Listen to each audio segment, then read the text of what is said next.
Look, never Welcome. ready. Are we Never ready. Welcome to Stop the Cap.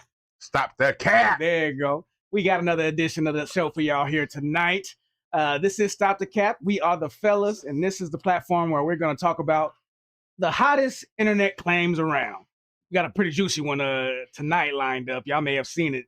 Your boy Tom Segura, going through a divorce. Mhm. We want to talk about Mhm. divorce. And Brian, I think you got the question. Go ahead, pose the question for him. The question? Oh, what? The overall arcing question? Oh, man, I wasn't ready. I tried to pass it to and everything.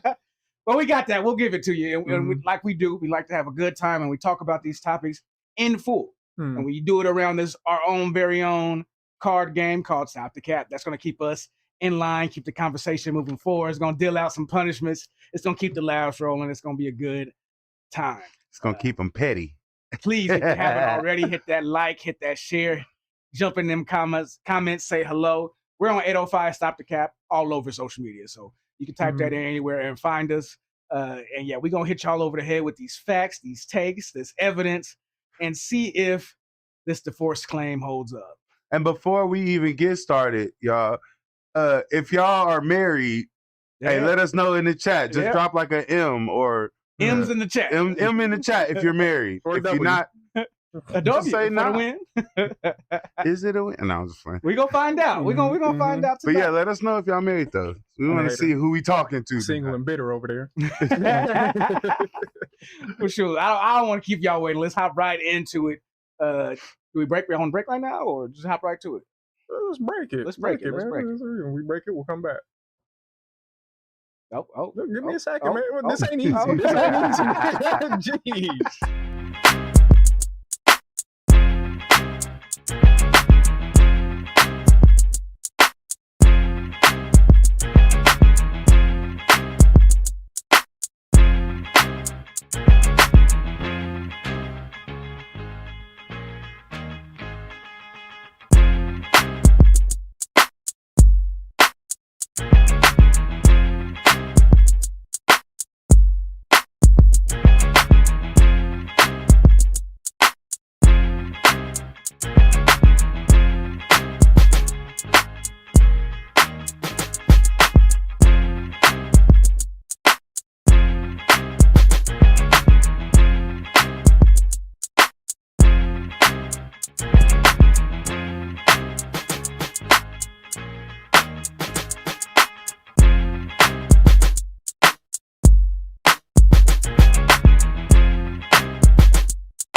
All right, and we back. Like Chris said, I wanted to talk about this Tom Segura and Christina P. situation today. If you don't know who they are two comedians. Were married for 18 years. And what ended up happening is that they got a divorce. They were in a podcast for like 15 years together. They honestly, it kind of blew them up. Like, they were really big. They had a really big following. People watched them all this time. They got people that have been watching them for the whole 15 years. I've been watching them for maybe the last 3 or 4 years. I've been paying attention to their podcast. I find it very humorous and everything. And so there's a few clips here. There's Christina's take, there's Tom's take, and then there's kind of how the internet's been reacting. What happened? Yeah. So we're gonna pull those up and talk about those here. So bear with me for a second.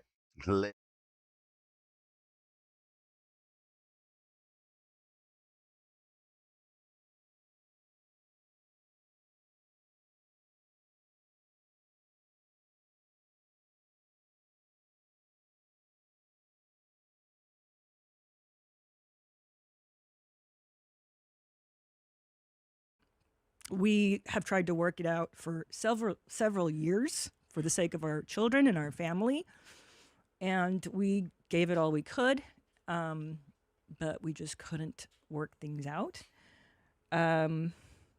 We are no longer a couple, but we make the children a priority. And, look, we had 20 amazing years together, and that's a really good run, I think, in a marriage. 20 years together, and we had a very successful marriage. This is just an unfortunate thing, but we're going to be okay. Tom and I are, just so everybody knows, like, we are amicable. This is not an ugly divorce.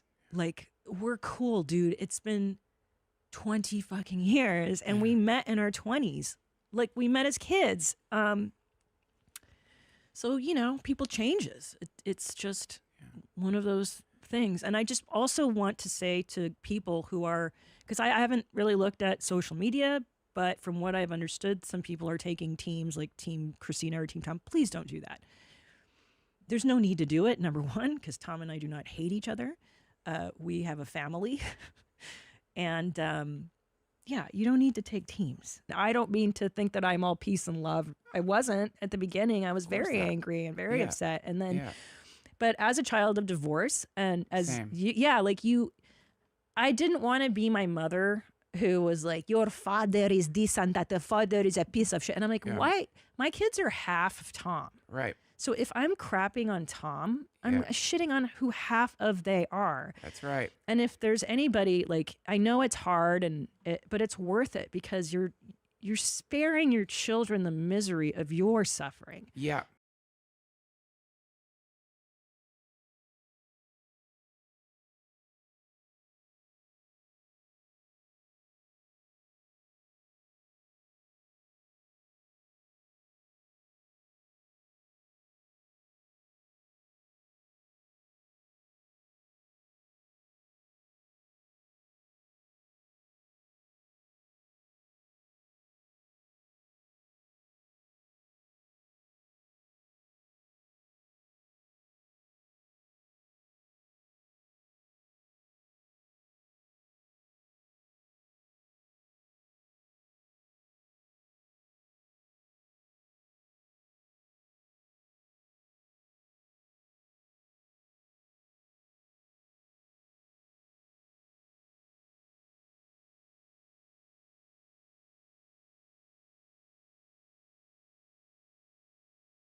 crazy, isn't crazy, and it's still a thing that we got to deal with to this day. You know what I'm saying? As we, oh no, Oh no, oh there's no, no no, no, sound. no, no. Oh man.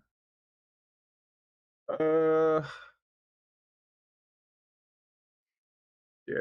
Okay. Well, we're gonna have to hit a BRB real quick. Be right back.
Boom.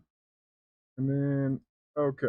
That was totally my fault. Of course that was gonna happen.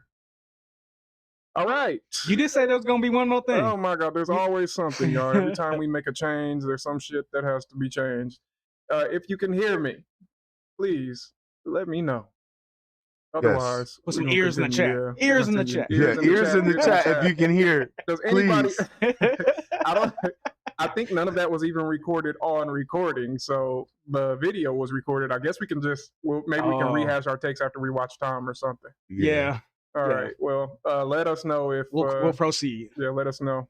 If somebody pull up that live, I don't even want to get away. We got a thumbs up in the chat. Got a thumbs up. Okay, cool. All right. Yeah, that was my fault. I didn't have the mic set up. All right.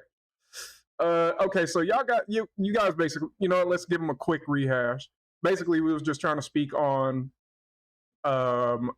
what she said about the thing. Chris, your take was it was a little. It seemed a little PR-y to me. It seemed like she was saying all the right things, and not saying that you should be out here disparaging her ex-husband, but you could see the pain in her face, as she was trying to get through it. So it was obvious that it wasn't as smooth as she kind of led on to believe. But she's doing what she's got to do. She got her kids, she got her business with this man. It's in her best interest to make sure things stay amicable. Yeah, you gotta mute that, Sherman. Yes, I hear something. Oh shit!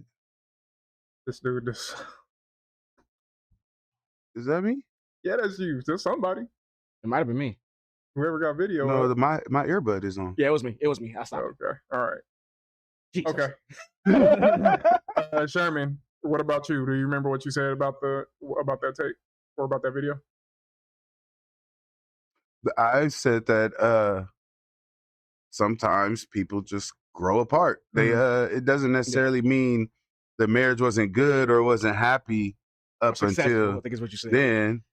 Successful. I think that the person you are at your 20s is not the same person you are at your 40s, and two different people at their 40s may not be as compatible as they were together at their 20s. That makes sense. That doesn't take away from the happy times or the good times of the marriage. But it does say something about your lack of commitment. Because your vows covered that. 20 years is a long time to be committed. Your better and your worse, your sickness and your health. But a long time. If you want to or if you don't, you vowed for this. Yeah, and we'll kind of get into that as well. For me, my take on it was I think it's a genuine that she was just being genuine about it. That this is where she arrived at this point. She even says in this video that she was mad. She was really upset in the beginning. So it wasn't all clean. It wasn't all pretty. And they've been going through this for a long time, for years. They've been drifting apart. And then the last few months after her battle with cancer, you know, she came to some conclusions about her life. You know, she made changes. And I think it's common that a lot of people get divorced after cancer. After something big like that. After surviving cancer. That's big. But you can also see the pain still in her face. For sure. It's not an easy decision. Yeah. And on that point. That's amicable. On that point, here's Tom. Right? Come on. Tom be wild sometimes. That's what I like about it. Separate episodes for a long time now. Because everything that hold on, let me go back. My bad. I don't feel a need to like say a lot to people, but it bothered me that a lot of people were like, "Oh, I can't believe you would make her go address this alone or like do this on her own," you know, which couldn't be further from the truth. The truth is that like we have been recording separate episodes for a long time now, because everything that people know is not new to us. It's, you know, it's been many, many months. So this is not like brand new. To be fair, a lot of people called this. When they started recording separately. Yeah. He lost. It was always an excuse. Yeah.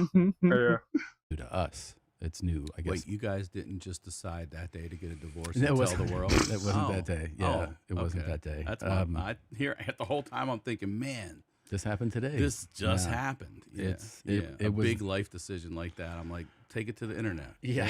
It was many months, and we record separately. So her episode was first after our return, so she addressed it first.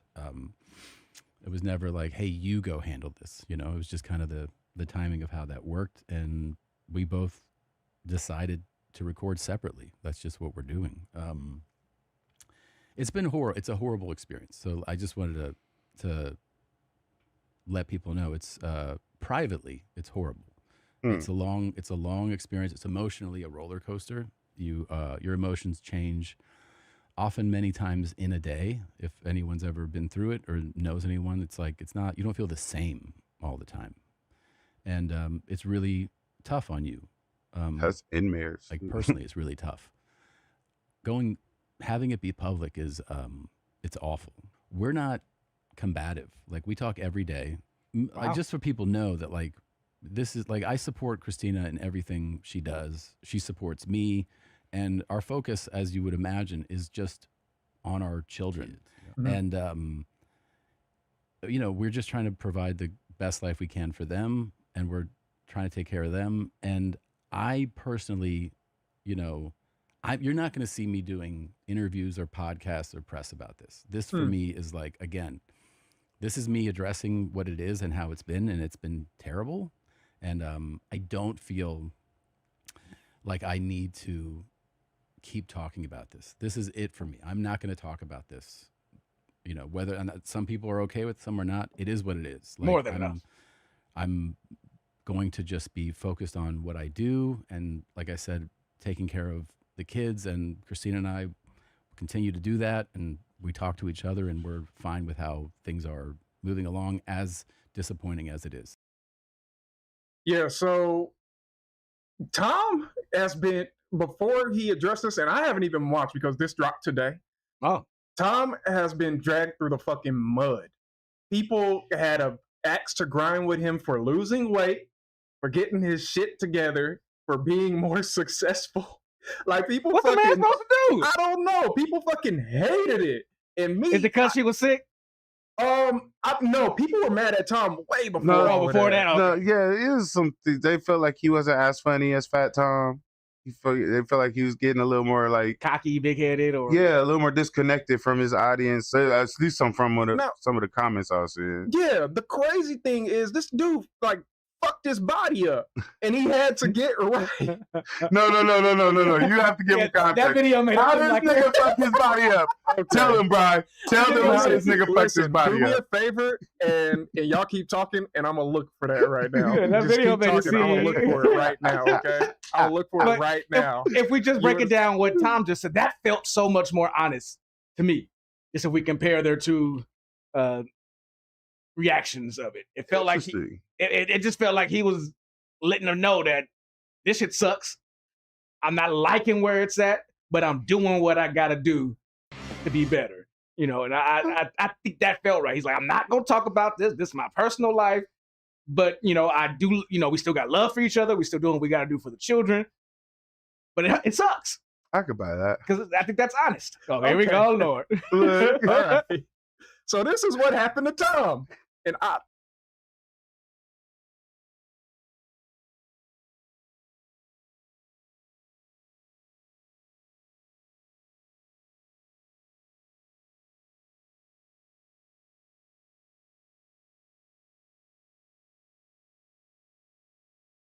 He tried to dunk. That was a layup, by the way. That was a layup. That was a layup, by the way. Has this man never jumped before? It looked like he never jumped a day in his life. So why are you landing with your arm under your hip turned and your leg behind your ass? Like, yeah, that would make me change my life. You don't do nothing athletic for the rest of your life. So after that injury, he went through like he fucked his arm up. He fucked up a lot of shit, and he turned his life around a little bit, and people got mad about that. You know, like they were making fun of him for hurting himself and all that stuff because rightfully so. Everybody was in on the joke, and then you gotta give it was serious for him. He had to go through serious rehabilitation. Mm-hmm. He had to go through all of this stuff, and he just started taking care of himself. And I can say that maybe it did affect his comedy a little bit. It affected his demeanor. You know, he lost a little bit of his edge. I think that just happens over time as a comedian gets successful anyway. True. Yeah. You know? Yeah, that's for sure true. But yeah, people was talking about, that and basically like just, what's the word? They were just kind of villainizing him, accusing him of cheating because of all of that stuff, because he got his stuff together and everything. Mm-hmm. They were taking jokes from context and deciding that they were more truthful than they may or may. I mean, they might not be, but the thing is when you start to conflate the jokes with the reality, it's like you're starting to judge things off of stuff you have no idea about. But I don't know this man. You don't know this man. That part. You can sit here and talk shit about him all you want, but to sit here and say that he did this or he did that or I don't like this about him or I don't like that about him, it's like, okay, that needs to be taken with a grain of salt. That's all I'm saying. Mm-hmm. So with that, we'll transition into oh no, not this. Okay, well, what we know, what we don't know. I forgot that to pull this up. So what we know, they tried for years. They're amicable. They still talk every day. Kids are the priority. Both say don't pick sides. This is what we heard out of their mouths. What they're asking of people, and people are not fucking listening. What we don't know, what we don't know, why the marriage ended, who wanted the divorce, whether anyone cheated, whether illness played a role, whether old jokes reflected real life. Right. We don't know any of that shit. All of that is fucking speculation on YouTube for people who want views, who want clicks, who want all of that stuff, who got an axe to grind with Tom, who have an angle to push with Christina. Mm-hmm. So this is Sherman. You're gonna recognize this guy. I'm just gonna say that. But here's one clip of a naysayer of Tom Segura. You tour like a maniac. I know. Okay, you have 2 kids. How old? Yep. 6 and 4. This is like almost like abusive, right? How much he tours? Yeah. Yeah. It's horrible. Is that an issue? Yeah. You talk about it? Oh, on air on this show, no, but in private, yeah. It's horrible. It's terrible. Why don't you talk about it on there? Yeah. Okay. It's an awkward sip. 4 and 6. You like your fucking life, Christina? Oh, you like your fucking life, Christina? Oh, God, not this nigga again. I think that shit was really how he feels and how he felt. And now that they're getting divorced, of course, I'm going to believe that that's what was going on, amongst other things, amongst many other things. What do we know? We know he about knows the everything. statistics surrounding men who stay with women when they're sick. It's very low, okay? And Christina has gone through cancer and surgeries and sickness, all kinds of stuff. They have young kids, youngish kids.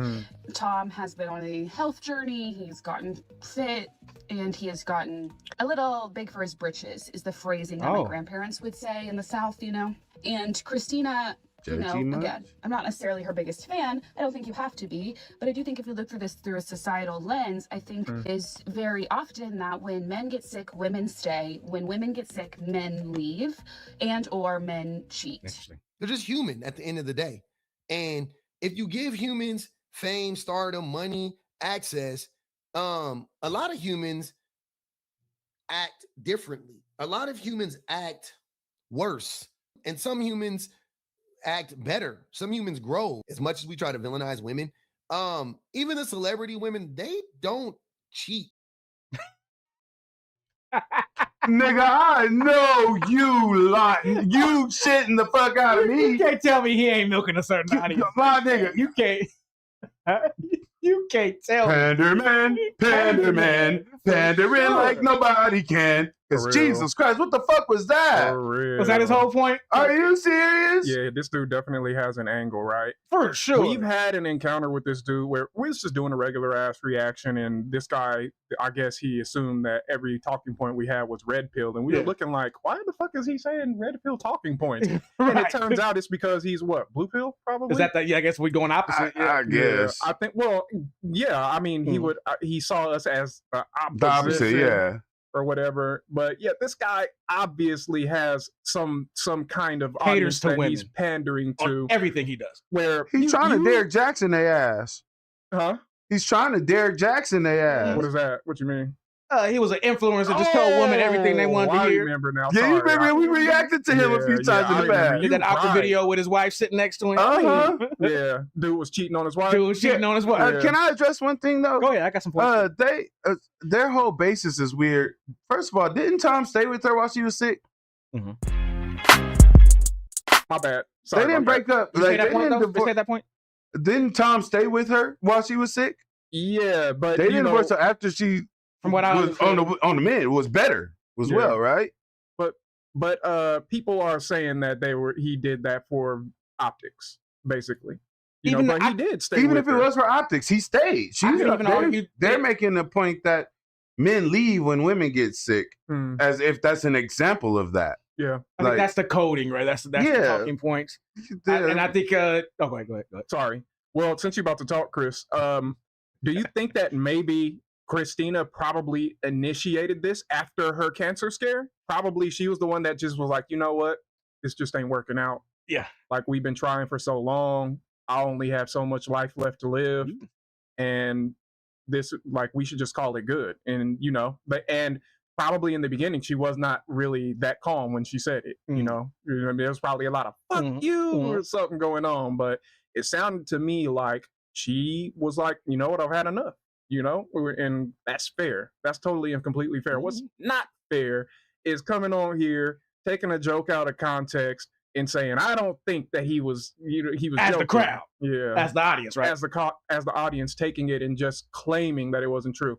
I think that there's some validity to the fact that there's some truth in every joke. But for that, I think Tom was just deflecting with humor. Like, because it was an uncomfortable situation. And his brand of humor, too. Yeah, his brand of humor. That's just very on brand for him. He's not really being abusive in that situation. He was just trying to what's it called? A little pressure relief. Yeah, even hammer down his point, even, or emphasize it, if you will. Yeah, if they were in private, it probably wouldn't have gone like that. That hard, It probably would have gone differently. But I'm sorry, I've gone on. If you guys have anything else to say, was there a question there? I think I'm said a question. Initiated it. Yeah. Do you but then you answered it too. I thought you answered it. I was gonna say exactly what you said though. My bad. You know what? Well, dang man, I fucked up that hot seat question. Okay, but she seemed to kind of hint at that in her explanation video. She made it seem like she brought it up and said, I could be putting my own inference on there, but it seemed like she went through this scare and she got to the point where she had already been having this back and forth with Tom, and they've been doing 20 years. I'm sure it wasn't the first year of them going through this. So they probably been dealing with this for some amount of those years. And, she probably was like, I got a little bit of life left, or life could be gone at any moment. I don't want to waste it in this unhappiness. Yeah. Yeah.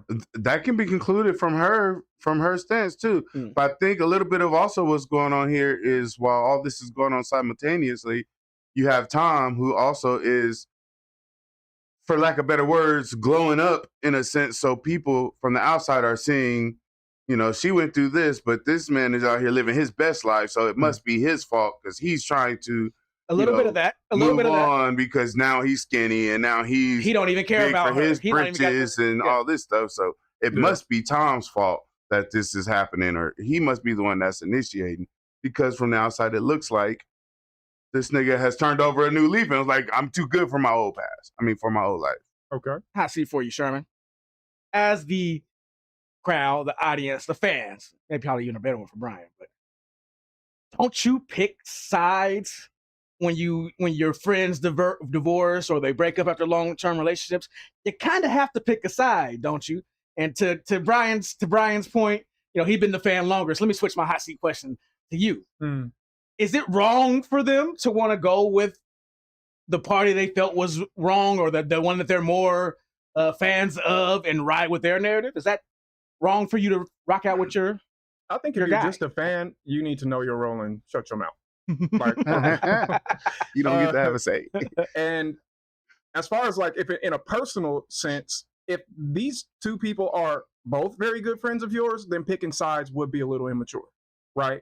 Both people need your support, and it's unfair to ask somebody to take your side when you care about both people. But if you don't have that good of a rapport and you only in it because you're rocking with somebody, then that's going to transfer over to the relationship, to the divorce or the split up or whatever. I am under no obligation to pretend like I like this person at all. You know what I'm saying? It's hard for me to see my boy hurting and want to still go dap up the person I know hurt him. You know what I mean? Fuck that. Fuck that. Yeah, knowing everything but you're just like, nah, man, no. I'm gonna pick sides. I don't care. Yeah, she's a person. I don't give a fuck. It's fine. There's some assuming then as the fan, right? Yeah. If you might not just not have liked Christina, and now you're using this as your chance, or vice versa. Tom, you didn't like Tom, and now you're using this as a reason to go out here and put him down. Yeah, exactly. I would beg to change just a little bit different on my answer on the choosing sides thing. Okay. I would say it depends on how amicable the split is. If both people are still cordial, both people are still friendly and can come around and there's no real draw or pressure to choose a side because there's no, this person's going to be mad if the couple they puts see the it. pressure on that. Yeah, if the couple is not beefing or anything. But now if it's a bad split where there is somebody did something wrong or there's a angle to where I disagree with how the other person moved, even though I'm friends with both of them, then me as a person would be able to say, well, even though I fuck with both of y'all, I can't rock with how you was moving. I would have to choose the side of the person I feel like got did wrong in this shit. Yeah. Like, I'm sorry. It's like, and if it's one of those things where I've been friends with this person longer than the other person, then me as that friend have to be able to go to that person and say, I'm rocking with you, but I don't agree with how you did this, or I don't agree with how you did this person. Like, you was wrong. Yeah. I'm gonna have your back still. That's true. But bro, you was wrong. So both of y'all kind of said the quality of the friendship matters. Yeah. And the quality of the breakup. The caveat on yours, yes, the quality of the breakup. Quality of the breakup. All right, well, I got one more clip here from one more guy who kind of tried to take a balanced take, but I don't feel like it was very balanced at all. Yeah, because that nigga wasn't balanced at all. Oh, we knew what he was doing. He was TikToking. As soon as I seen his face, I knew where the direction. I knew what direction he was going. I couldn't believe it when that clip popped up. I was like, this motherfucker. Okay. Still on his bullshit too. Yeah, it really was on some bullshit too. All right. First, wait. Go ahead. Not just to get past that end of his statement. No matter what he was gonna say after that, if there was more or not, that beginning of that statement was bullshit. The women not cheating. Celebrity women don't even really cheat. It don't matter if you say cheat like that. No. Cheat on niggas. No. Cheat at all. Not hearing that. You're bullshitting. Yeah, we obviously cut that, but his points were only leading up to the things that he said. I got to the point of what he was saying. All of the context behind it didn't make it any better. I just want y'all to know that right now. It didn't make it no better. You can go watch it at the Public Offender. You can go watch his shit. You will immediately clock his ass. If you're a female, you might like it. You might like it if you ain't got no self-awareness whatsoever. But here's one more video, and then we'll cut to break for a minute. Tom handed people the ammo himself, but here's where I want to do something that other channels didn't really bother to do. I want to actually check which parts of the Tom's a scumbag argument holds up, and which parts are people turning old podcast jokes into a criminal indictment, because some of it is very valid, and some of it, I'm gonna be honest, is completely made up. And my job here is I want to give you the full story so you could form your own conclusion. So when the marriage actually ends, the audience already has a highlight reel of him telling them it was coming. Okay, so here's a huge take that I've been seeing online. Tom cheated. And let me be crystal clear up front. There's no proof, no reporting, and no statement from either of them that Tom Segura cheated on anyone. So I'm not telling you that he did, but what I'm gonna do instead is show you the stuff he actually did on camera. And when you see this stuff on camera, you can understand why the internet's drawing this conclusion. To be completely fair to Tom, there's also another take that Tom left Christina right after her cancer, which is also false. Christina revealed her breast cancer diagnosis was in the summer of 2024. She had surgery and announced that she was cancer-free that September. The separation happened in the spring of 2026, nearly 2 years later. So you can't really say that the man dumped her on her hospital bed, but at the same time, you can make a very reasonable argument that this could be when the cracks started to form. I mean, if you're getting divorced 2 years later, they were formed already, but I would think that she's going through her cancer could potentially be where issues started to arise. Now, is this just me reading a marriage through podcast clips? Well, partially, and I'll admit that.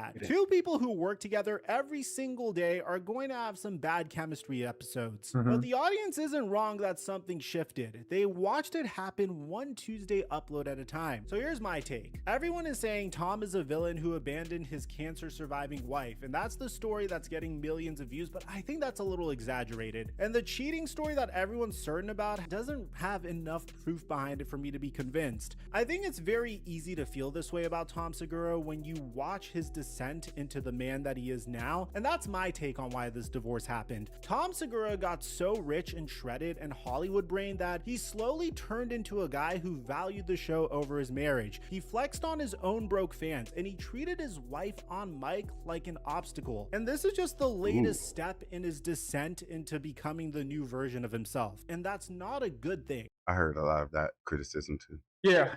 So obviously this dude has opinions, right? Yeah. You know? I did hear that he was getting like real like looky down on his fans and shit. Yeah, there's like, some you broke niggas. I honestly feel like when the humor turns on the fans, they don't like it as much because there was like episodes where Tom and Bert would be talking about like shit they bought and stuff like that, and then fans would be like, well, when you talk about that stuff, it makes it's not relatable. They can't relate, right? Yeah, you stand on niggas, bro. You're going the distance. You're talking about Gucci and Rolex watches and then he was G-Wagons. He was like, if you don't want to fucking do something to get shit better for yourself, that's on you. That's truth to that. You know, but sitting here feeling bad about yourself just because I'm showing nice stuff. Like, he's not really flossing. He's just talking to his friends about this shit stuff that they've been able to afford. They just end up talking about this shit. I will say it's crazy to say that to someone who's it kind of is, but at the providing same time, the lifestyle you flexing with. At the same time, I respect that because it's like I don't gotta fucking change what I like just because it makes you uncomfortable, because it makes you feel broke. Like, people have nice shit. that's fine. That's okay. Like if they're talking about a Rolex and you don't like it, then fucking go to something else. Yes, exactly. You're right. But sitting there telling Tom, don't fucking make me feel poor.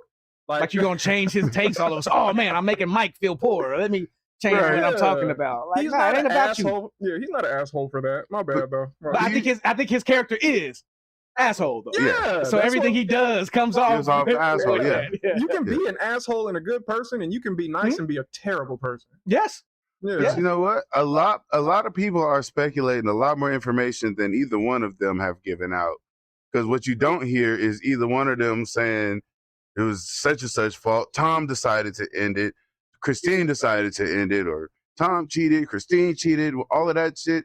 Tom used to beat me and all that. Yeah. No, neither one of them has actually like shit on each other. Yeah. It's mostly fans and outside speculators talking, even some of their friends. Yeah. I think there's some truth in the fact that they can't really be in the same room right now. That's obvious. I would imagine that was for a while though. Yeah, and I would imagine that there's a good reason for that. You know, you've been with this person. There needs to be some separation before you guys can be friendly again. You know, like it really does, because the relationship really does have to change. If you don't get that distance, you're just gonna be doing the same shit all the time. So I can understand that. And it's a forever evolving thing. We just did something yesterday. Me and my baby's mother. School started back up out here for our kids. So the day before, we wanted to get together with our son and just spend some time with him as a family unit, and seeing where his head is. We played some Uno and watched a movie or whatever. And weird. It's weird to be around somebody you had such an intimate connection with. Yeah. And now feels like a stranger. Yeah. But you're looking at them, they smile the same way, they look the same way, laugh at the same jokes. But I don't know you. You don't know me. Be unfamiliar. It's unfamiliar. And it's awkward, and it's and it's obvious it's gonna take work. And I couldn't imagine doing that in front of the world. So I'm not mad at them for only giving out the little pieces that they given and trying to protect their reality. But fans and the internet is gonna pry open and make their own assumptions and pile on and tell you if your marriage was successful or not. Yeah. So what do you guys think? Do you think that this was a successful marriage? There was a lot of success in this marriage. A lot of success in this marriage. I think we got to look at why what we deem a successful marriage. There you go. Did they make it to forever? No. Did they build something great? Then again, Chris, there's a reason I have a problem with that metric, because just because you make it to forever does not mean you've had a successful marriage. Or a good marriage. Or a good marriage. Or a loving marriage. There's been a lot of till death do us parts where they should have partied way before death. Yeah. That's for real. Otherwise, you end up initiating the death to us part. So I guess going forward then, and we don't have to answer this right now because we're about to hit a break. Look at some more. Yeah. But what constitutes a successful marriage? So that's something that we can talk about going forward. Yeah. Y'all think about that. We're going to go on break. Yeah, y'all think about that in the come back comments. with the next case, yeah, we got another case study after this. So stick around.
back. We back. We are back. Sure. All right. And since we left off with that one, with that question on a successful marriage, our second couple we're gonna talk about actually kind of answers or gives us a little bit more information, insight on that.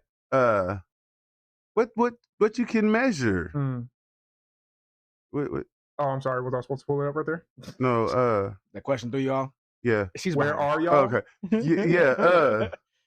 But she offers a little more insight on like actually reasons for leaving the marriage, but still in the context of what you would call a successful marriage. Oh, Tia. So, Tia. So this is the entertainment tonight. This is the breakdown on what happened. Let's hear from her mouth. Okay. Her idea of their situation. All right. It's not easy. It's a hard journey. But at the end of the day, I feel like it is so, so worth it. Tia Mowry opens up about her divorce from Corey Hardrick and how she knew it was time to walk away. I feel like I do have a lot to say. Last month, the actress announced she and Corey were calling it quits after 14 years of marriage.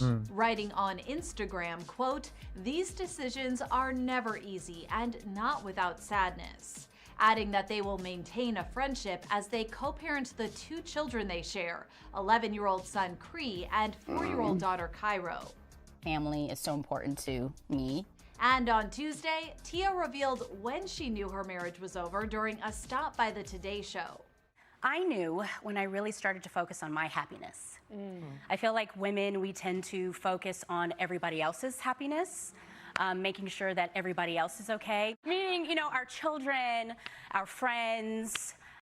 Okay, hold on. I gotta pause this because we're getting complaints in chat that it's the BRB screen. Is that the case?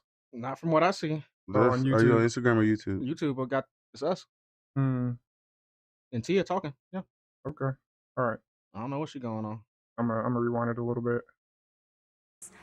Making sure that everybody else is okay. Meaning, you know, our children, our friends, our, you know, family. But at the end of the day, it's about self-love. And when you start to really work on yourself, love yourself, know your value, know your worth, and then all of a sudden there's this awakening.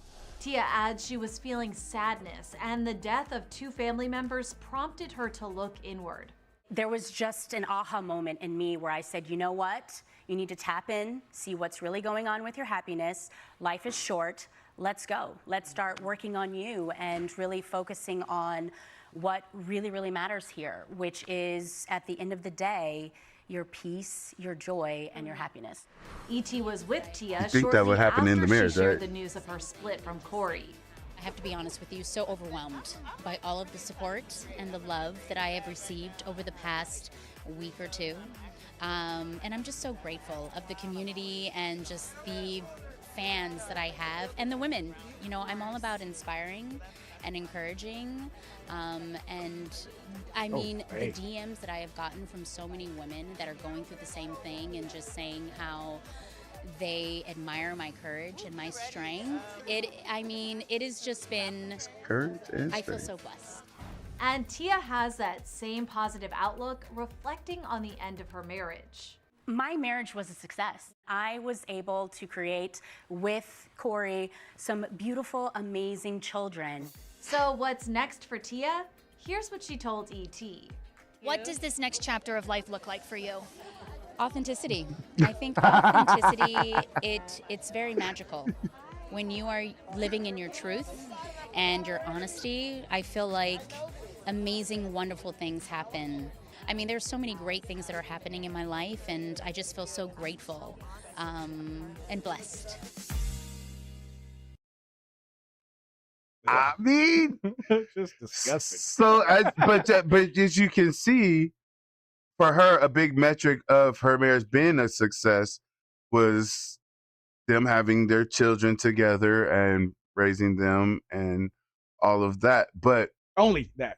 It did seem like only that, but it seems like her happiness in the marriage was not a metric of that being a successful marriage or not, because she's so unhappy. within it. She had to look inside herself and then look outside the marriage to go find that happiness, which I don't know. I don't know if I would still call that success, but then again, it's not my marriage to necessarily rate. But what y'all think just off of her energy behind it? Chris, what do you think? I got thoughts. Successful or no? Okay, so you want to know what I think about what she just said? Yeah. Or her marriage being a success? That part of what she said. Well, I think what she said was a load of bullshit. a giant load of triggering therapy words that she was just throwing out there, hoping to get a connection with other females, women specifically. I don't think there was an ounce of truth coming out of her lips for real. And I hate the idea of you being so unhappy you had to leave your relationship. If this man isn't the one directly causing that unhappiness, like going out of his way to make you unhappy, right, then maybe you have a thing there. But it sounded like to me you was just fucking bored. You're bored with the life that you built. You bored with the daily routine. You bored of the stability. That's what I was. That's what it looked like and what it sounded like. That's what I was. So you went and looked inside yourself and found that this man wasn't making you happy no more. So you had to uproot the whole thing that y'all built. Very selfish. Very, very selfish. I dislike it if you signed up for a marriage. Because at a certain point, you forego that individual, and I hate to say it like that, but the individual, like, I'm above all. By saying you want this family unit, this man, these kids, what only you want, isn't that important? Your happiness, putting you first, and all of that. There's a compromise that you agreed to do. So there's a couple things that I had a problem with, right? I'm sorry, let me gather my thoughts. So the first thing was as of women, we put our happiness before. Really? So you made the decision yourself to put other people's happiness before yours, and because of that, you had to leave your husband. You decided that the only solution to finding your happiness, reclaiming that happiness, was to leave your family. There was no middle ground there where you're like, I'm not really doing enough for myself. I'm really going out of my way. And I don't think, we haven't heard from the husband yet. I know we're going to get there, but it doesn't sound like the husband was making all these demands of you. You're Tia Mowry. You don't got to fucking do anything for anybody else. Not for real. What, you know what I mean? I'm not saying her life is perfect. Right. But if she wanted, right. If she wanted wiggle room, she had all of it. She had all the fucking wiggle room. Now, to sit here and bullshit everybody else. Now, when you want to talk about PR, that was fucking PR. That was PR. That was watched with Tom and Christina was two people going through a rough situation and people not letting for it sure be PR on that private. This bitch, and I'm sorry because I gotta say it, she is full of shit. You can sit there and you can hear it just coming out of her mouth and just know, like, oh my God, just shut up if you're gonna lie. Please just shut up. Nobody, stop the cap. Just shut up, please. We don't want to hear it. We don't want to hear it. Your marriage did fail. It was because you were being selfish as far as we can tell. Yeah. And I feel bad for the man and his kids. That's what I feel bad. Pick the pieces up. You had an awakening. Basically, you were like, fuck this. I don't want to do this anymore. And just bounce. That's what it sounds like from what I heard. But you know what? Not beat you. Why are you on it? You know what I'm saying? It's hard life. Nope. Shut the fuck up. Don't forget the question. Well, while he's waiting, let's read some of these comments on the side, bro. All right, so let's see. Tanisha said, don't roll your eyes, it's too late. Adrian Harris says, as much as I'm not a fan, Heifer. Is that Heifer? And then she said, as much as I'm not a fan of Jada Pinkett. Okay.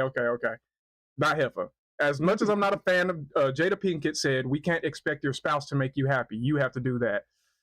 Ooh, I don't know, man. That is a Jada quote. There's probably something before it and after it that's totally and completely awful. Tanisha says, I think both personal and communal happiness is essential for marriage to be successful. Honestly, you need to be happy with who you are first before joining with someone else. Ooh. Yeah, and you know what? Just because it's possible to figure that out within a marriage. Not always, but it is possible. You don't gotta press the fucking blow up button just to figure yourself out. You can talk to your spouse and say, hey, I need a little time and space because I feel like I've been putting all of myself into this and I don't even know who I am anymore. That's not what she said. That's not what she said. She just fed us a load of bullshit and all of that. But that works, though, as long as you have a spouse that is willing to be that for you and allow you that space. Because like she was saying, too, there's some truth to that. When you're in the marriage and you're worried about the kids and the husband and the house, it's hard to really find or carve out time to find your personal happiness or things that would that would take care of that if you're feeling unhappy. Yeah. A lot of people, like my grandparents, which is probably why I just given up on ever finding a love or a situation like theirs. They were so happy with themselves, but they themselves, the themselves of themselves, made each other happy. So while they were together, no matter what was going on around them, as long as they were together, no matter what was happening, they were still happy. Even when the times weren't good and they weren't happy in the moment, they were still happy together. Like they made each other happy, but they didn't need each other to be happy. Key point. My grandmother can go off and do her thing and be fine, be happy. My grandfather go off, do his thing and be fine. They'll miss each other while they're away, but they didn't need each other to be happy. You feel me? And I feel like Tia that kind of made that a selfish thing where she did blow up the whole situation to go and figure that out. We don't know if she had that conversation with her husband to say, I need that space. And he was like, nah. But from how she explained it, I'm not getting that either. Right. Going back to Brian on this question. So she only got one life to live. We all only got the one life to live.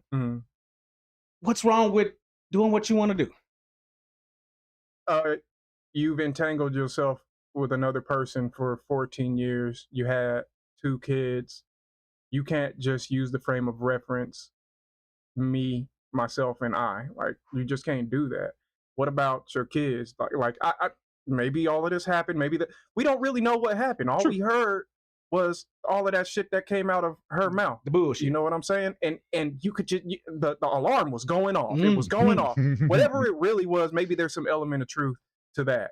But there obviously was some stuff that couldn't work out because you're not talking about what, the disagreements she had with her husband or the details of what's going on. You're just putting this brave face on and it's just not convincing at all. Everybody can see that you're like speaking rehearsed lines and trying to say the safe thing and trying to put a real positive spin on it, and people just like, you know what I'm saying? Like, it's just gross. She also didn't say Corey did anything to her in that marriage to make her leave. So kudos, Corey. Yeah. That's all her issue. So we do want to hear his perspective. We are going to get to his perspective. Did you want to watch this one, or you want me to jump over to Corey? Up to you. We can jump over to Corey. That's going to be the same thing. Yeah, it's going to be repetitive. We don't heard enough from her. Yeah, I agree. For real. Actually, could we switch those? Another one? Switch them over? Yeah, I can pick it up. This one right here? Yeah. That's the specs, right? Yes.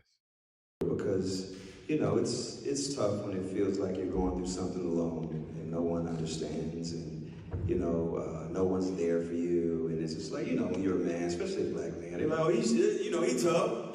He's strong. Yeah. But it was a year and a half crying myself to sleep every night. Say that part. Nobody see that. Yeah. Nobody see that. Yeah. You don't talk about that. Like, you live 5 minutes away from your babies, you know what I'm saying? Because people who know Corey Hardrick know that his kids and his family was everything to him. You know what I'm saying? So it's like, I'm stronger than I thought I was. Yeah. I'm really stronger. And that by the grace of God. He didn't say that for no clap. Right. It's like, I'm here. Unlike I'm still going. Because you see that? That's called vulnerability. Now that I feel like that was an honest, like vulnerable moment. That didn't feel PR at all. Like you said, he didn't say that for no clap. No. That just happened. That was reflection. He was like, man, there was some down moments, and I didn't think I wanted to keep doing this. But look at me now. Here I am. He landed the highest paid movie he's ever had. Come on. All after that woman left his life. Crazy how that worked out. But did you guys notice while he was describing him going through the divorce and all of that, he didn't have the same perspective of their marriage that Tia did. It wasn't I need to escape. It wasn't I need to escape out of this and I'm so unhappy in this. He was heartbroken after it was over. He was unhappy when it was done. Like it didn't seem like it was like, yeah, we both knew it was over and it was the end and we came to a shit. Maybe. We don't know. We don't know.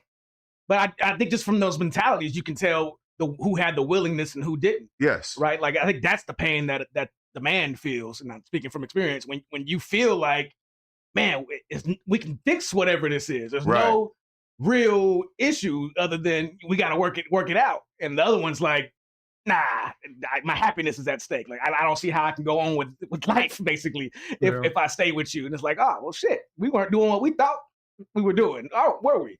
And it just changed. It's hard to deal with.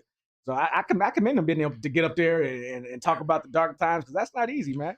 Do you think he would consider his marriage a success? Hell no. Yeah, I think he'd be hard pressed to say that again, because he wasn't there wanting it to end. If we compare that to the Tom Segura one, he might feel differently because it seemed like they were both kind of there. Like, you know what, this is we reached that point where we're not doing nothing for feels more mutual.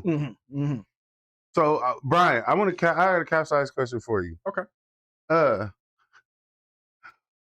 Why was their marriage a success? Why Tia and Corey? She said blatantly out of her mouth, my marriage was a success. Ooh. Capsize too. Come on with it. Well, you got to think about it. They were together for 14 years. They were a power couple as well. I mean, they raised their kids, 2 healthy, happy children. You know, for all intents and purposes, while they were together, they were happy. I mean, the fact that it didn't work out doesn't necessarily mean it was a failure. You know, like you said, sometimes marriages run their course, and maybe that's just what happened there. You know, they said we've done all that we can do together, and there's just no working this out. That doesn't mean necessarily that the marriage failed. It just means that it fulfilled its purpose, and it was time for her to move on. You know, and that hurts sometimes. It's not going to be a clean break, because how can you separate 14 years without a little bit of pain?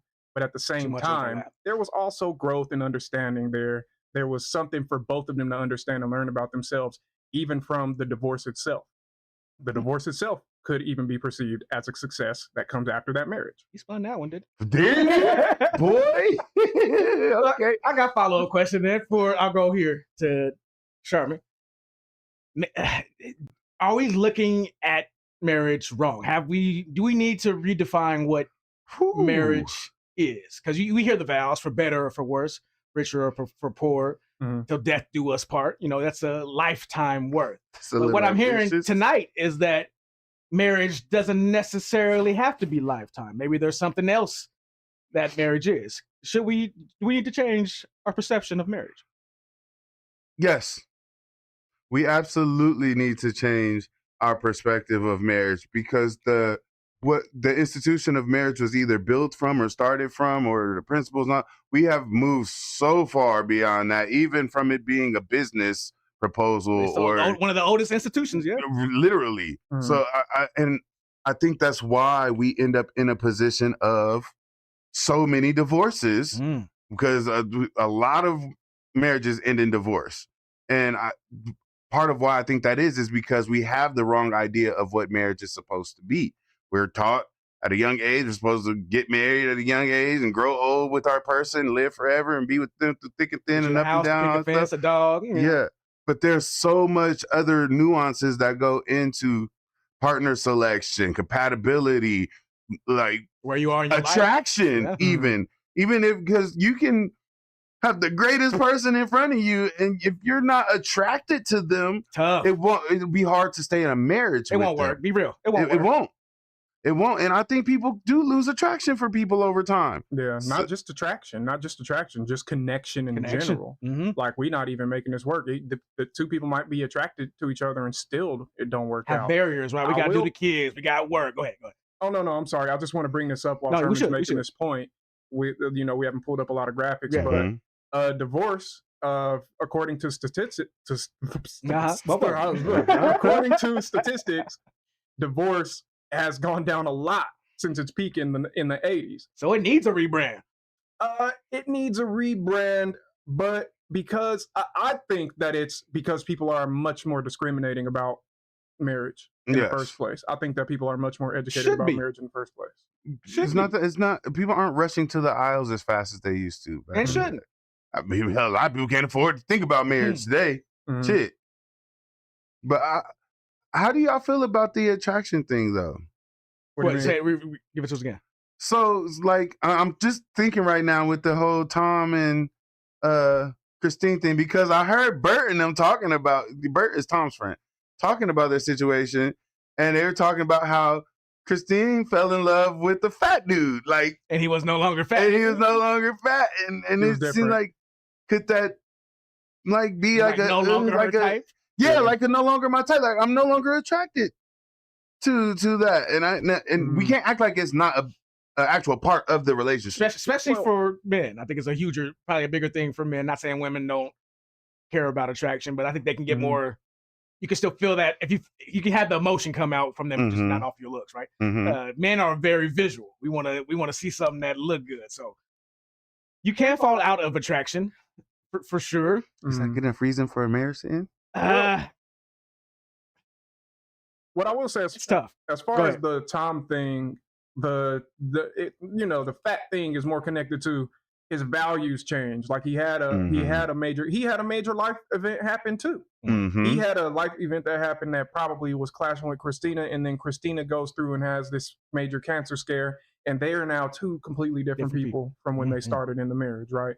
But I kind of got sidetracked. I know, Chris, you was making a point. No, that was perfect. That was what about you, Sherman? You had a I fucks with that. Yeah, so the growing apart, if you have enough information, you can make a better educated guess than he was cheating on her, or this happened or that happened. With Tia and Corey, from what we just watched, I can't really make any assumptions. It's just the energy, like you said. She didn't simply just reach a point where she graduated her marriage. Like, oh, okay, this was week 52, and I'm done with this course, and I'm out of this marriage. Like, it wasn't that. That's kind of how she describes it, though. Right? Like, we reached a peak where we can no longer benefit from each other no more, so we had to move on. Like, but that's not. What you can also tell from how she describes it that she's the one that initiated the divorce. She wanted to leave the relationship, so that's why I put that graphic that had the why so many, or that showed that so many women initiate divorce. And this is talking strictly, I think, hetero marriages anyway. I'm just saying, but it's showing that 69% of women initiate divorce, and I just want to be clear, I'm not saying that they're to blame for the divorce, because there's a distinction to be made here. I'm not saying that women are to blame for divorce, but I'm saying there's obviously something that is causing more women to want to leave, actually pull the trigger on that. So how do we not change how we see marriage? How do we not figure out, like, okay, maybe women aren't being served in marriage as it stands, even as it used to. Women used to benefit a lot more from marriage than they do now. Now women don't need marriage to survive. Back then they probably did. Especially couldn't get a bank account, couldn't get a house, you needed protection because niggas couldn't work. Oh, Lord.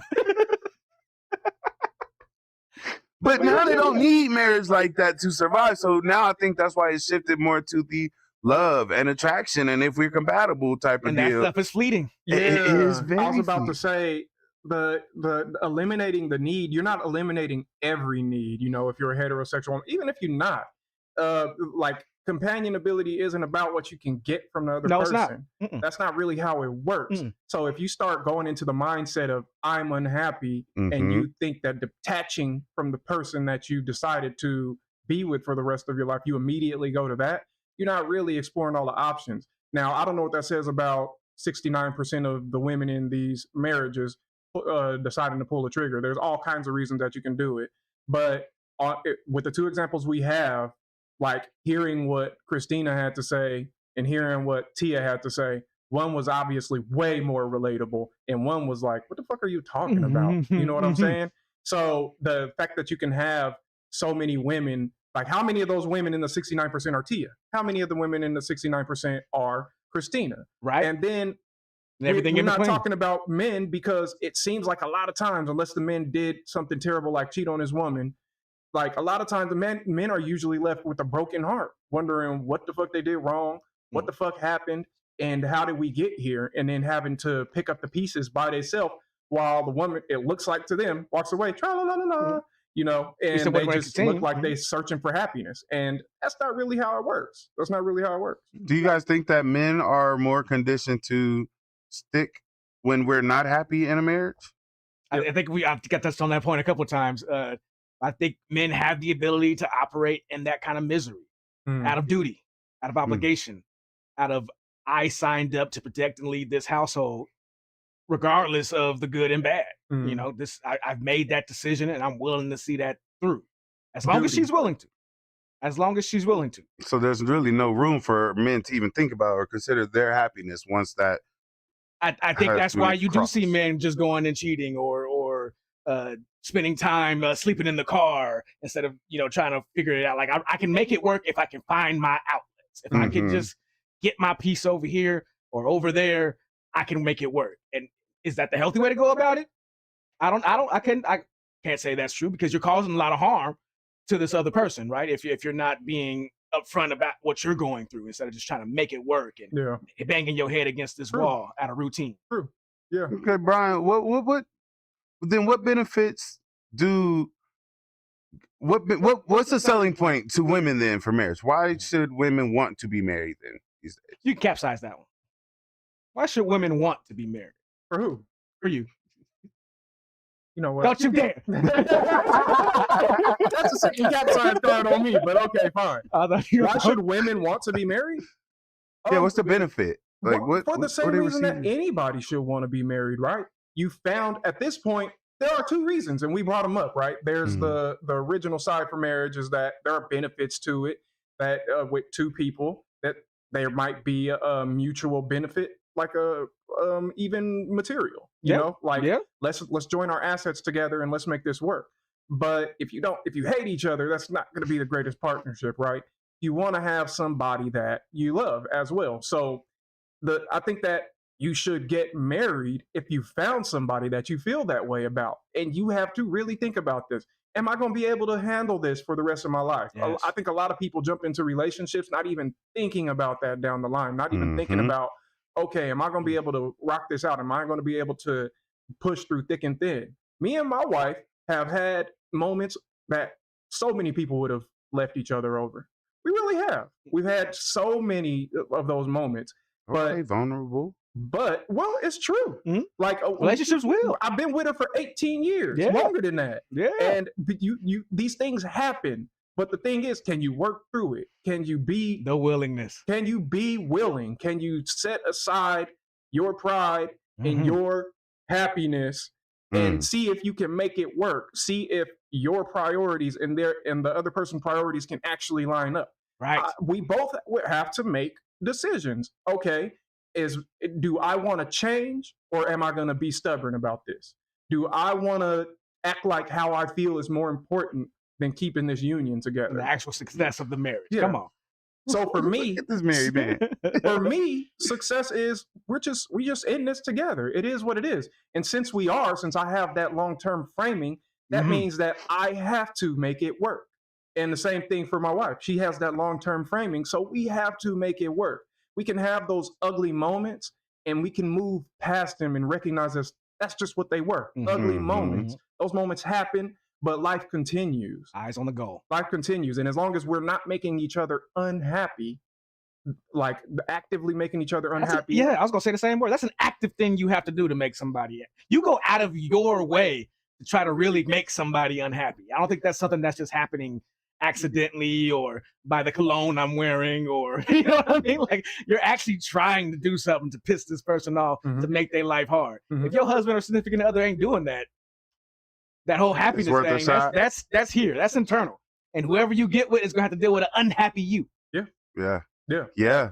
Because, and like you said, shit is fleeting. It's like love, and like you don't have to like the person that you're in love with every day. You probably not gonna like them every day. I wholeheartedly think love is a choice. You choose to love somebody. It's a set of actions that go along with. It's not just a feeling. I'll say that. It's not. Yeah. There are feelings involved in love, but love in itself is not a feeling. Right. It is definitely an action. And you can tell by the way somebody acts whether they actually love you or whether, you know, they can wake up and tell you I love you every day, but you can tell by the way they act. Yeah, pretty much. But we got a few more clips. That's crazy. Yeah. We got a few more clips here. I think Chris had some. And we got comments. You niggas have been in longer relationships than I can even cheat. It's true. It's very insightful. Well, I mean, you know, it's something to be said about deciding to be single because you know yourself. Yeah. Let's see. So Tanisha. So we covered those, the Corey parts. Okay, so yeah, we covered those. So right there. Let's see. Yeah. Men often don't say that it hurts because they don't feel safe enough to say it. Yeah. Why we don't feel safe enough to say it? They gonna call you soft? Who? Emotional? Who? Well, who gonna do it, Chris? Who gonna do it? Women gonna do this. Thank you. Men don't feel safe because women. Y'all supposed to be nigga safe spaces. Now I would say on the men's side, men, you tell that to another man, they may not know how to process that. but most time men aren't going to weaponize that shit that you're vulnerable with. No. A lot of times with women, they do that. And man gonna give you a beer and maybe tell you to get on some new butt. Not the most healthiest, but you know. Got your back. Got your back. Got your back. Damn, man, I forgot what I was gonna say. It's all good. Let's see. To be honest, people naturally change, and you have to be willing. Like to Chris's point, that willingness is super important to adjust. Oh, you have to be willing to adjust and accept the changes that come along. Core values should more or less stay the same. Thank you. But our perception and opinions change. We do or don't find certain things funny, weight, age, and all of that stuff, hobbies and interests and stuff like that. So yeah, those things do change over time, and you got to recognize that. And that's not that's not for you to put on somebody else. That's your responsibility to deal with that shit. But to sit there and say that I'm making myself a priority now, and that means that I have to blow our entire life up, that's a little bit irresponsible. How important are those things to staying together though? If you change certain things like that. So I'm gonna just use this example. Me, I'm a meat eater. I'm a carnivore. Whoa. Pause. Whoa. He said what he said. He said what he said. I mean, I'm a carnivore. I like steaks and chicken and all of that shit. And if I'm get with somebody, we get married, and we, I'm usually grilling and cooking and all this meat. But somewhere down the line, my significant other decides she wants to be vegetarian or vegan or worse. Something. Vegan's worse, yeah. And it's like, is that a big enough issue where our just because we're growing different, where I can't stand you eating meat and all this other stuff and you killing dead, I can't have dead animals in my house type of deal. Well, actually, now maybe that sounds like a core value change. That's what I'm saying. Does it get to a point where, okay, I'm not going to become a vegan. You're probably not going to become, and I'm not going to stop bringing meat into the house, and you're not going to not be happy with that. So is that like how you start getting to irreconcilable difference? I know it's a shitty example, but I'm just. I can follow. No, it's not a shitty example because you're not demanding that she starts eating meat. But what you bringing the meat in the house is affecting her mood. The idea of you got all these dead animals here and they're you don't care that they've been killed for your sustenance. Then we gotta get into the fact that does being vegan actually fix that? Fuck no, it doesn't. No, the animals die every day from the crops that are being made to feed your vegan ass. So shut the fuck up. You're not really doing anything. Vegan might help you become, a little more healthier with your body. Vegan, like changing diet can help certain people. Like it's not going to stop the cows from getting slaughtered. It's not going to stop the cows from getting slaughtered. It's not going to stop all the rodents and shit that get mass murdered to bring corn to your fucking plate. So the point is, somebody who's just practical and eats meat and is part of like a natural diet, like it's just ridiculous for you to take this principle and put it on somebody else. You're looking for a reason. That would be, yeah, exactly. That would be like an irresponsible behavior to say, well, I've changed my values, so you have to change yours too. Like, no. Don't be trying to invent some bullshit now. Like you can, I respect that you're vegan. You better fucking respect that I'm going to eat a dead fucking cow. You know, so. For some people, on the vegan thing, it is that serious. It is. And I can see how it can be. It's tied to a core when you brought up or like the religion part of it. Yeah. All right. So I want to move forward here a little bit. Yes. Yeah. But Chris, you got a couple clips here. So let's see what these are about. And I tell people I'm not in the business of trying to be married the longest. I want to be married the best. Ooh. Technically, I got married the first time in 1995. In 1995, it is 2026. So had I stayed married, I'd be married for over 30 years. And people will come to my 30-year reunion, my 30th anniversary. If I had a 30-year anniversary, they would have came to it last year and they'd have said, man, you guys are great. You goals. You've been married for 30 years. That's not goals. Goals is not time. The only place that time gets rewarded is when you're in prison serving time. You're trying to get your time in so you can get out. But I'm not in prison. So the time doesn't matter. And I don't agree with that. I don't agree with that. There's something to be said about longevity, about sticking it out. But how you stick it out, I think, matters too. Yeah, How you stick it out I matters. think that's where he's getting to. Yeah. But it's how you feel about your marriage in that moment. So if he's saying that, if that was his point, but that didn't come across to me. To me, it sounded like he was saying that the longevity doesn't matter at all. I think longevity only was how I took it anyway. That just because I got the 30 years and then you say that's goals. Yeah, like you don't know my marriage. Exactly. Like we could have been fighting for 25 of them years. I interpret it even a little. I interpret it even a little different than that because I took it as he meant the goal shouldn't be a set amount of years. The goal shouldn't be how long you can stay married. It should be the quality. For sure. 30 years shouldn't be the goals because now you're fighting just to make it to 30 years. But I think if you have a quality relationship, it will get. It will naturally do it. I think that's what he means. That shouldn't be. I think Yeah. that's what he means. That shouldn't be the goal. Like, Yeah. just because we're together for this long shouldn't be goals. Like the word married the best, I was like, huh? Like what? You know what I mean? Like that kind of threw me off a little bit. Like married the best? Like there's a fucking competition? Like what are you talking about? Right, you can't. No, No, I think he mean best quality. Like I want to have the best marriage for me. Like He the could have best chosen a better quality. word. He could have. Yeah. I get what you're saying. Yeah, he definitely didn't explain it it just that threw way. me off a little bit. I'm like, this dude looked like a football coach. Is that how he? But you do want the Yeah. highest quality of your marriage. That's what I would was say that getting. too, over than Yeah. I want to make it 45 years. Yeah. Right. If you had a genie and you had to wish that, like I want to make it 45 years married, or I want to have a healthy, quality marriage. You probably have a better wish with that one. Oh, for sure, for sure. But what if you only get 1 year? If it's the best year, damn it, I'll take that. Yeah, that over must have been an 30 years incredible of year. And torment. it's just a great year, and it ends, and you move She on. gets with hit your life. by she gets hit by a car or something like that. I don't know. Damn for everybody else out there, you'll never live up to Tanisha it. said, "Can't be out here, Jada and willing it. Bad marriage for life." That just for the sake of it. That you're right. That's a bad policy. This is like, hey, if y'all got a bad marriage and y'all have both acknowledged it, just get the fuck out. Get on. Yeah. What? Scroll up. I've Yeah, I seen think Adrian some put a nice one in interesting there. things. Adrian said Yeah. something.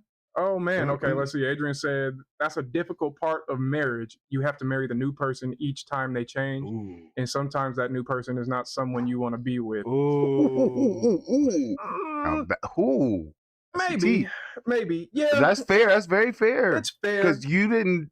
It wasn't a decision for that person to become a new But person. A maybe- joint decision. Yeah, maybe you changed too. Like to put the change on somebody else and say that you didn't change. Maybe the fact that you can't deal with that means that either number one, there's some introspection that needs to happen with you. For sure. You know, for you to just outright, like, is it really that hard to make that decision? Then, you know, once you have that reflection, if you decide that, yeah, I can't be with this person anymore, I think that's fair.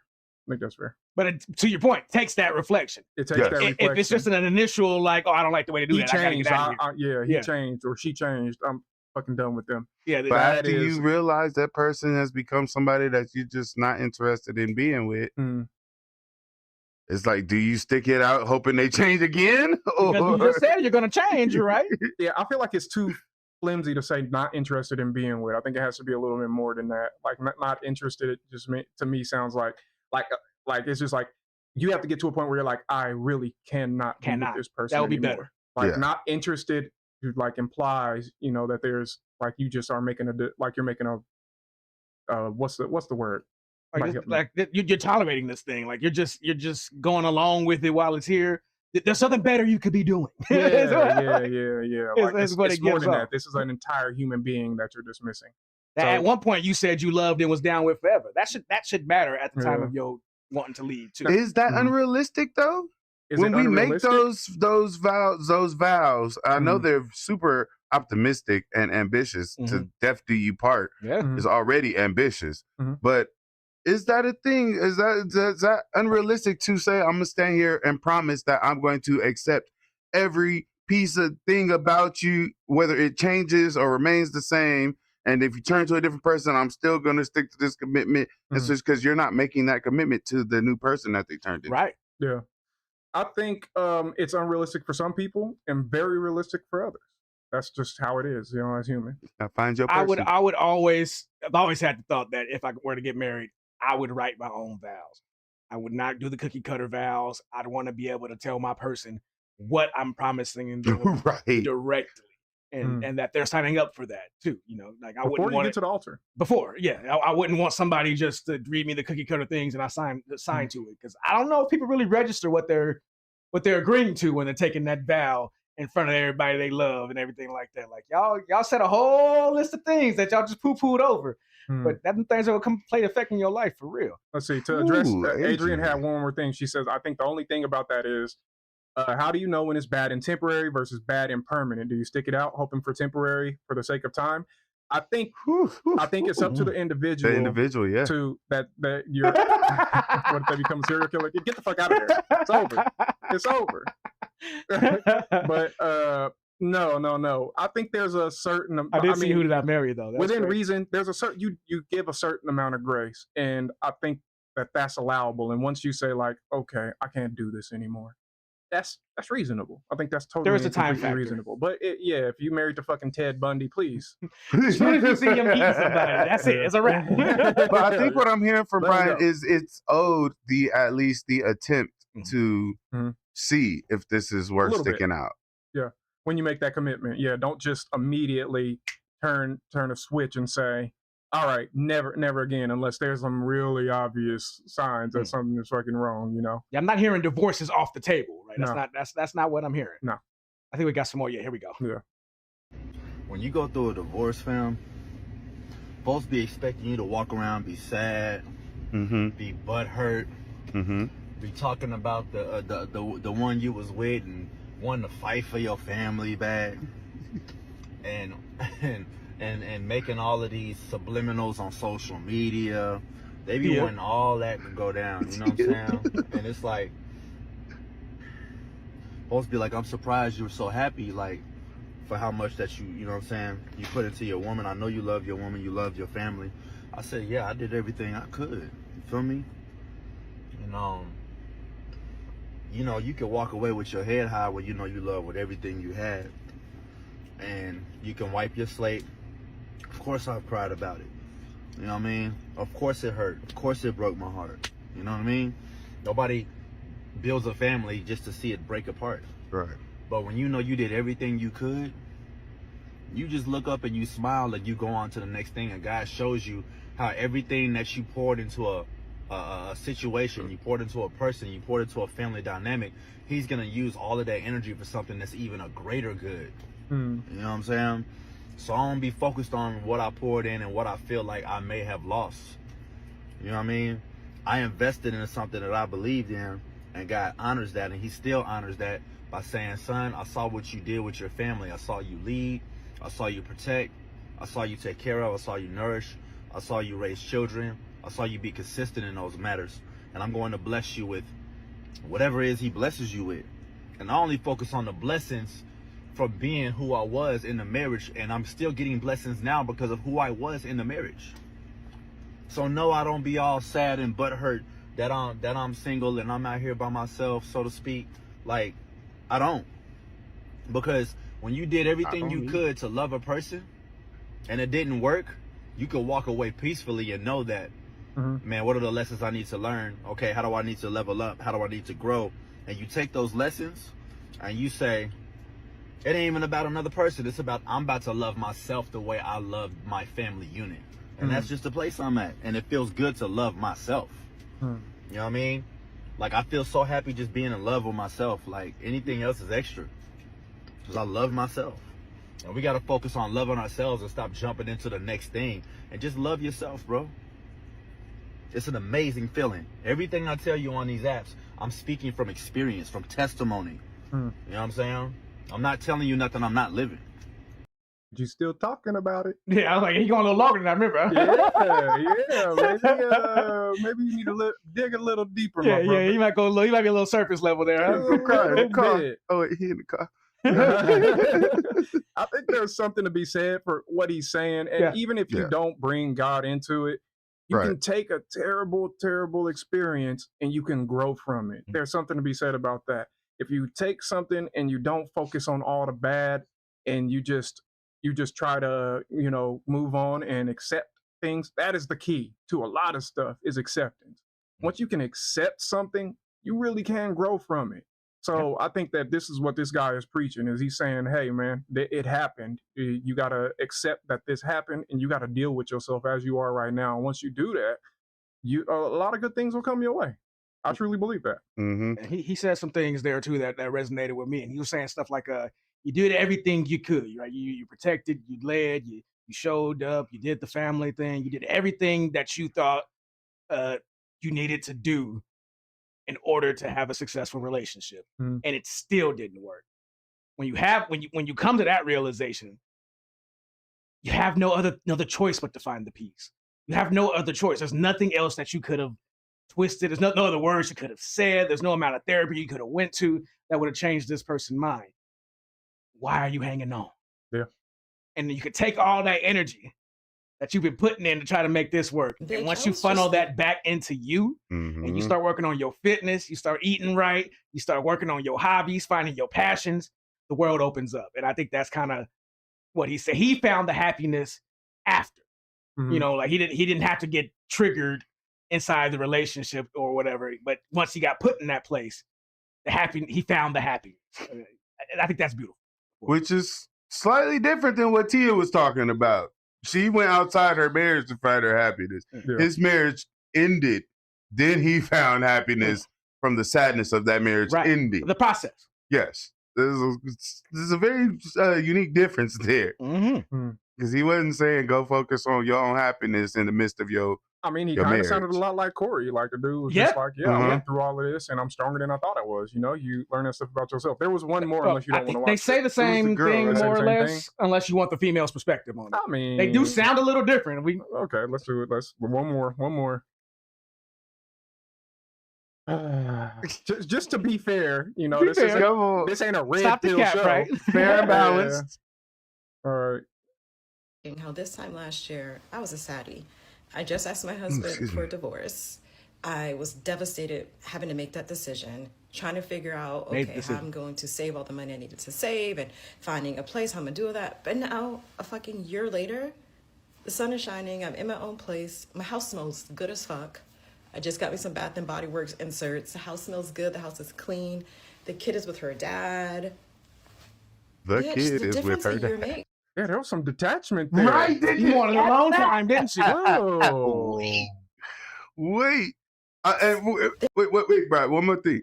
So wait, none of that stuff was happening when you was married. Your house wasn't clean. Your house was dirty. No outlet. Damn, it smelled bad. Bitch, the difference a year makes. The hair is giving like 90s realness. The sun is shining. I'm about to go to the farmer's market. I'm about to go shopping. None of that can happen in a marriage. None of it. Yeah, you couldn't have did that. You know what? I don't know the man that she left. I don't know the man she left. I'm about to sit outside, get me a coffee, get me a little pastry at the farmer's market, and just relax. Okay. The difference a fucking year makes. Hang on. Keep going. It gets better. I was sad as fuck. Heartbroken. Literally, I would feel the breaks in my heart because of the fact that we were divorcing, that I chose divorce, that I chose myself. But I had to break open so I can break free. That's what I told myself every time I felt that ache. Bitch, a year later, we're good. We're better than good. We're great. We're amazing. Do you see that though? Do you see that though? She wanted to escape her marriage. She wanted to get out of her marriage. Maybe it was abusive. We don't know. Yeah, we don't know the. We but don't know that's the that's one of those. That's crazy. There just didn't. Something wasn't lining up there. I wish that, you know. That's the thing about judging somebody's divorce. You just don't fucking know what happened. A little more context is needed. All we know, her husband didn't want her going to farmers markets. It wasn't reading the book outside on the porch. You was with a dictator. Golly. I don't want no goddamn summer squash. You can't to a garden? Not on my watch. She didn't even get no sunshine. Apparently, sun wasn't shining while she was married. That's inside melanin right there. But did y'all didn't hear her talk double speaking to herself while she was saying that? Yeah. Talking about her being a saddie from a divorce that she initiated. She kept emphasizing that, brokenhearted because it was ending. But it's like she was trying to convince herself, even still a year later, that you're right. I had to do this to break out or whatever she said. Aren't I? Right? I'm happy. Yeah, the sun's shining. Right? The sun's shining again. You're saying even now she's trying to convince herself. It sounded like she was still trying to convince herself that she made the right choice. She pushed all that sadness. Yeah. She just stopped on it and put it down there, and then all of a sudden it was a sunshiny day, huh? Nothing like a tote bag from the farmer's market can't fix. You feel me? Go get you some rutabaga. Okay. Bitch, is that organic? Oh man, give me some pesticide. Right. We done put this thing through the motherfucking ringer, you guys. Let's read one more comment. There's one more comment. Tanisha said, "This is where communication is vital. You should be able to talk thoroughly. You should be able to thoroughly talk this through. Either way, you are able to come to an agreement, either to stay or depart, and amicably. Because you had the communication, saw where your disagreements were at. I felt like Tom and Christine. More than Corey and Tia. Yeah, when both people are heartbroken, both people come to this was a terrible thing. We really don't want to talk about it, but here's what happened. You know, as opposed to somebody trying to put a good face on a situation instead of be honest with. It seemed like you're not being honest with yourself, that could tell somebody a lot about the marriage that you were in. Yeah, come on. That's how I felt about that last lady. She didn't seem. It seemed like she's still trying to convince herself to me. I agree. Let's see. So the final question was, hold on, I gotta find it. Do you remember what it was? Hold on. I gotta find it. The successful marriage? Let's get it exactly. Let's get it right. I gotta get it right. So let me pull it up. Question for the audience too. It's not just for us. We're gonna answer it. Yeah. But we definitely would love to hear y'all answers too. Especially if you sat with us through the whole presentation here. Yeah. So here we go. Yeah, damn it. Jesus. I know. We got our Discord is very long, you guys. Okay. Here it is. Are you ready?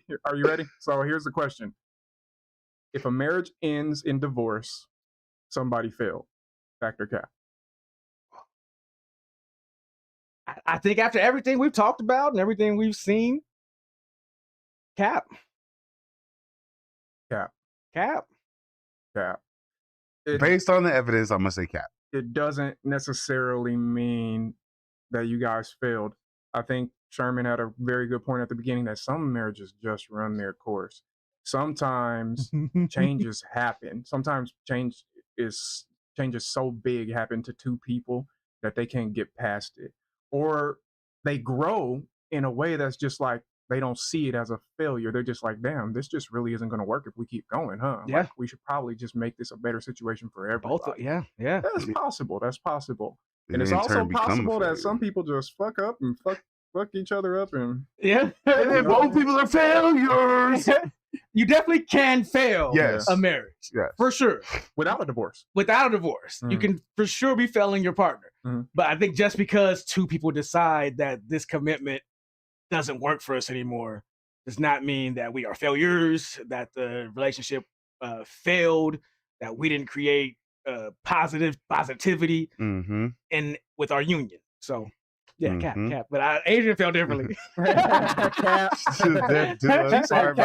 funny. You said Cap. That's a straight up failure. I have a lot more grace for sure for people who get married super young, because especially depending on your family upbringing and your religious background, sometimes they marry young out of obligation to those things.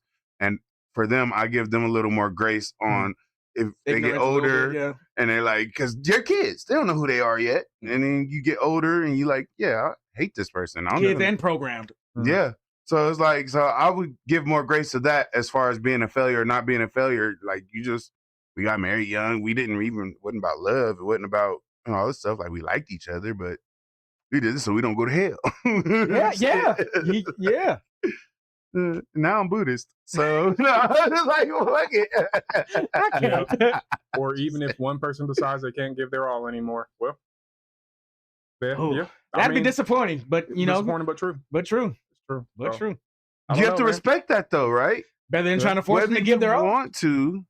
You have to respect that that's still another human being with their own autonomy. Like Chris said, you can't force somebody to stay, and you shouldn't. You shouldn't. You should not. So because there's somebody that will stay. Ooh. Gotta believe that. It's fact. All right. I don't know, man. I think it's good. Enough. Y'all let us know in the comments if you haven't already. Is somebody leaving the marriage? Is that a failure? Y'all let us know down there. Until next time, make sure you like, share, subscribe, tell us to a friend, follow us across all social medias, 805 Stop the Cap, especially on YouTube. We're trying to jump that one up. So if you can, run over to YouTube, hit that follow, and we'll see y'all next week. All right. Yeah. Stop the Cap. Stop the Cap.